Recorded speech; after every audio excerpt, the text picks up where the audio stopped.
வணக்கம் மக்களே, நான் உங்கள் மகுடீஸ்வரி. இன்றைக்கி நம்ம சேனலில் ஒரு கதை பார்க்கலாம். அதுக்கு முன்னாடி ஒரு வாக்கியம் சொல்கிறேன். உன் மீது உனக்கே நம்பிக்கை இல்லை என்றால் கடவுளே நேரில் வந்தாலும் பயனில்லை. இது யார் சொன்னதுன்னா சுவாமி விவேகானந்தர். நம்ம மீது நமக்கே நம்பிக்கை இல்லைன்னா கடவுள் வந்தால் கூட என்ன இல்லை, அதுக்கு பிரயோஜனம் இல்லாமல் போயிடும் அப்படின்னு சொல்லி சொல்கிறாங்க. அது உண்மை தானே. நம்ம மீது நம்ம ஃபஸ்ட்டு நம்பிக்கை வைக்கணும். இப்போ நம்ம கதைக்கு போகலாம் வாங்க. தன்னம்பிக்கையின் பலன். இந்த கதை பேர் தன்னம்பிக்கையின் பலன். இதை யார் சொல்லியிருக்காங்க? தென்கட்சி சுவாமிநாதன். அவர் நல்லா சொல்லியிருக்காரு.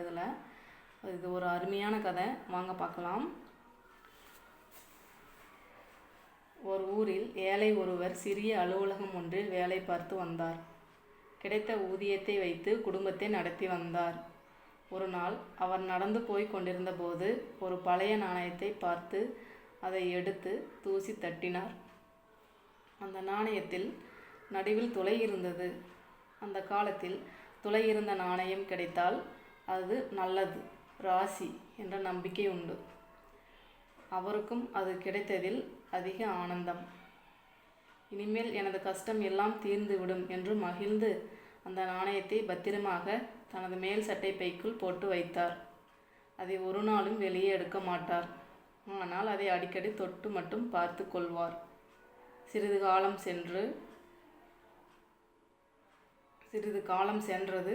நல்வாய்ப்புகள் உண்மையாகவே அவரை தேடி வரத் தொடங்கின.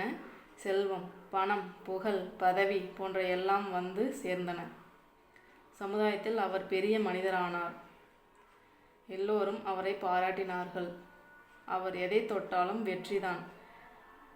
எல்லாம் அந்த நாணயத்தின் மகிமை என்று மனதிற்குள்ளே நினைத்து கொண்டார். ஒவ்வொரு நாளும் அந்த மேல் சட்டையை போட்டுக்கொண்டுதான் வெளியில் கிளம்புவார். வெளியே புறப்படுவதற்கு முன் சட்டை பையில் அந்த நாணயம் இருக்கிறதா என்று தொட்டு பார்த்து கொள்வார். இப்படி பல ஆண்டுகள் உருண்டோடின.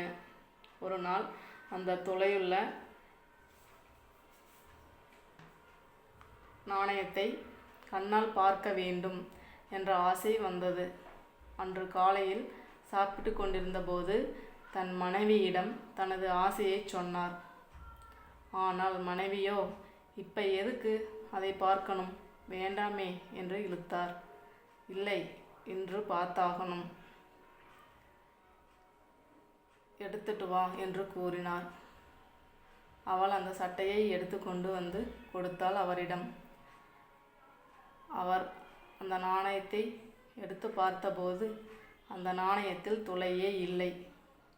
அப்போது அவரது மனைவி அவரிடம், உங்கள் சட்டை தூசியாக இருக்கேன்னு நான் அதை உதறினேன்.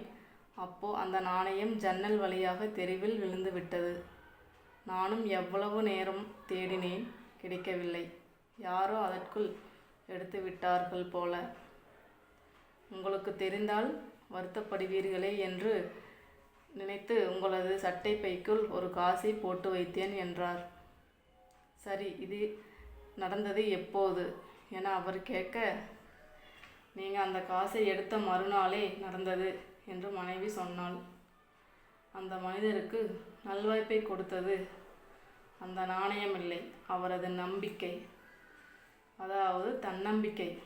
அதுதான் அவரில் வேலை செய்துள்ளது. எனவே வாழ்வில் முன்னேற விரும்புகிறவர்களுக்கு தன்னம்பிக்கை மிகவும் அவசியம். அந்த அவங்களுக்கு நற்பலன்களெல்லாம் கிடைச்சது அந்த காசுனால இல்லை, அவரோட முயற்சினாலையும் அவரோட தன்னம்பிக்கையினாலேயும் தான் கிடைச்சது. கடைசியில் அவருக்கு தெரிய வந்துச்சு, அவரோட தன்னம்பிக்கையினால தான் இவ்வளோ தூரம் வந்திருக்காருன்னு அவர் புரிஞ்சுக்கிட்டாரு. நம்ம வாழ்க்கையில் அப்படித்தானே.